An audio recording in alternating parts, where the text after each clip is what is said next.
Hello, my name is Blake. Welcome. Let's talk about all the books that I read in March. In March, I was kind of in a weird reading mood and I didn't know what I was wanting to read.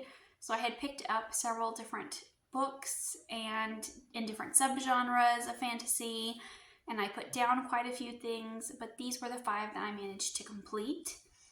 And I have some new releases, some disappointments, and some rather unique books here, so I'm just going to go in the order that I read them in.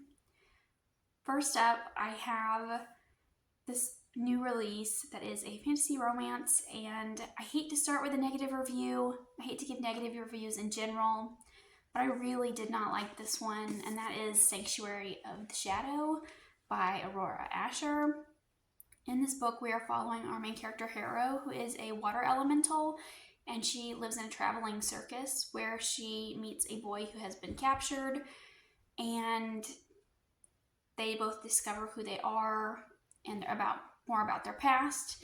And in doing so, they uncover some more about the politics of this world.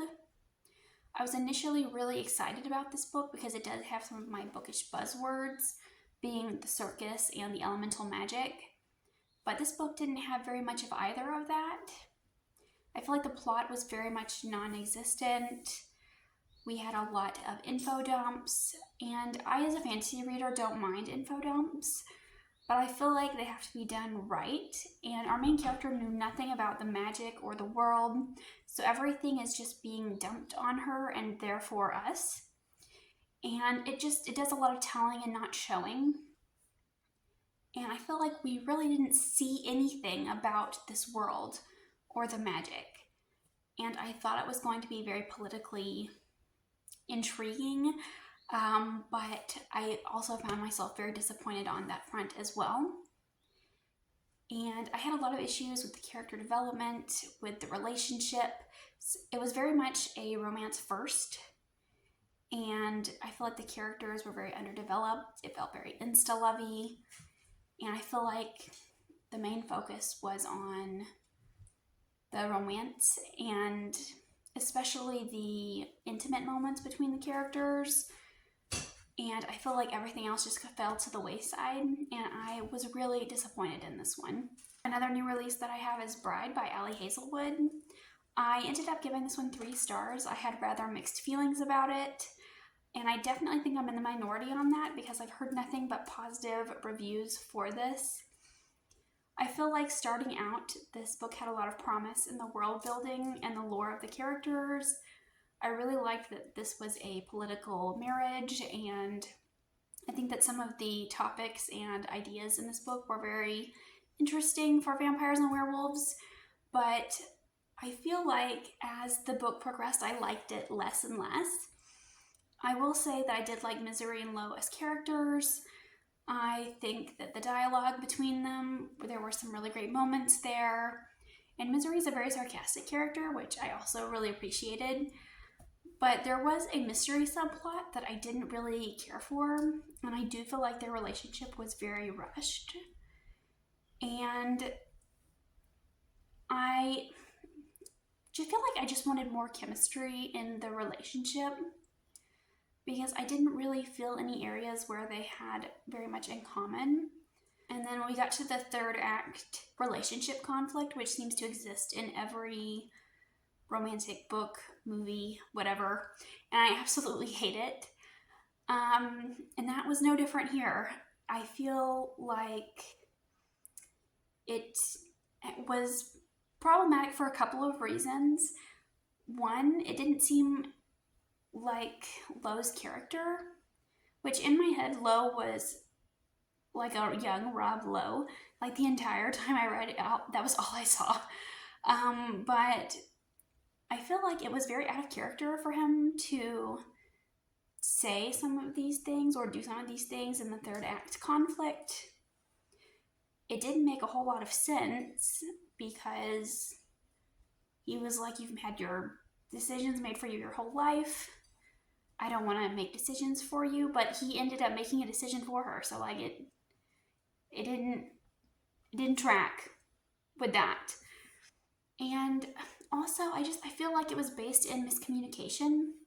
There were a couple of different times in the story actually where this would happen, where they could have just talked to each other or asked the other person a question and had an answer, but Misery does this thing where she just makes assumptions and she just runs with these assumptions for a period of time, and that was really annoying. But overall, I did enjoy this. I do wish we would have leaned more into the world building, and I feel like, oh, I also had no idea that this was an Omegaverse novel. Like, I didn't know what that meant. I just thought that it was werewolves, and I was very put off by that fact. I don't think I will be reading any more Omegaverse novels. The dialogue was kind of cringe. During those intimate scenes, I felt very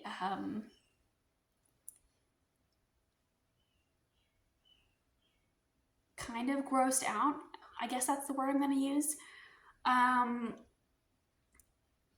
you not, please? Yeah. I had no idea what that was. My eyes are opened and I will never be able to unlearn some of the things I did in this book. Up next, I have another new release, and that is What Moves the Dead by T. Kingfisher. And in this book, it is a sequel to What Moves the Dead. And we are following Alex and company as they go to this abandoned hunting lodge where some strange things have been happening. And I'm really surprised that there was a sequel to What Moves the Dead, because I thought everything wrapped up really well in the story, but I was still intrigued. I am a big fan of T. Kingfisher, and I decided to read it, and I am not mad at all because I really enjoyed seeing these characters again, and I feel like T. Kingfisher writes so beautifully, especially her descriptions. I really loved the setting of this abandoned hunting lodge, and it's in the fall time and the seasons are changing. I just feel like some of the setting descriptions were so beautiful, and I love that there's like this spooky town where they're very interesting of others, and I did really enjoy that aspect. But I ended up giving this one 3 stars. I do feel like it took some time for me to get interested and invested in this story.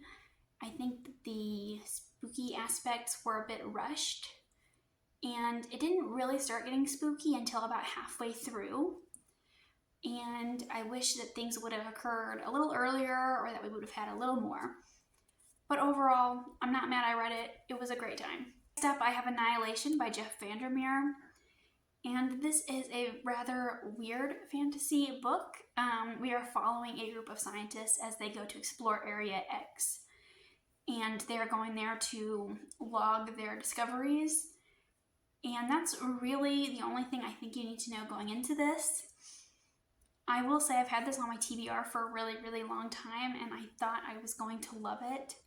But unfortunately, I did not. I ended up giving it 2 stars. I was really surprised. I think I was expecting something very different when I went into this. I was expecting something very action-packed and something that felt along the lines of a thriller. But in this book, we're following a biologist, and she is very emotionally distant and detached while she's telling us the story. And I also felt very detached from the story while reading it. It felt like some weird fever dream, and I don't know if that's because of the narration style or the characters or just me, but I was expecting to like this one a lot more. I feel like it was very slow, and in certain aspects very boring or repetitive in parts, and it did feel incredibly rushed. I do think that there were some really good moments and good descriptions here and there throughout the story, but I find myself liking it less and less the more time passes by. My biggest frustration was that we didn't get any answers by the end of this book. Like, I just had a ton of questions. And it does this thing where I'm not sure if these things are really happening or if it's in the character's imagination. And I normally find that really interesting, and I do like things that are open for interpretation sometimes, but I normally like to have all of the answers, or at least some of them, but we got no answers here. And I thought I would continue on and read books 2 and 3 to get these answers that I was wanting. But then I went and read reviews for them, and I saw some people who had liked the books less and less as they went, and they follow completely new sets of characters. And I saw some people who had finished book 3 and said that they still had no answers. So that was really frustrating, and I just decided to bow out and not continue on. And lastly, I have The Heroes by Joe Abercrombie. This book was so incredibly unique and well written. We are following characters that we were introduced to in the first Law trilogy. A lot of them were side characters who now have their own POV chapters, and we are following them in this battle, and we're just head hopping throughout the course of the battle. I thought it was very interesting and well done and well written. Joe Abercrombie writes such good battle sequences, and I just had a really phenomenal time with this. I feel like it's one of those I will return to in the future and appreciate even more. Some of my favorite scenes in the Lord of the Rings films are the battle sequences, and if you like battle sequences, you should definitely read this. It is so great. There is one chapter called Casualties, and it was my favorite chapter in the book, and we were just head hopping to like a ton of different people in one chapter, and we were seeing what they are seeing during the war, and it's just so good. And in typical Joe Abercrombie fashion, it does have some great humor as well. I choked laughing in one of the scenes. I think it actually might have been in the Casualties chapter, but I was drinking and choking and laughing at the same time at work while reading one of the scenes here. So the humor is still present even though we're in a battle. I loved seeing the characters from First Law make an appearance again, and I liked seeing these characters get their own kind of POV chapters.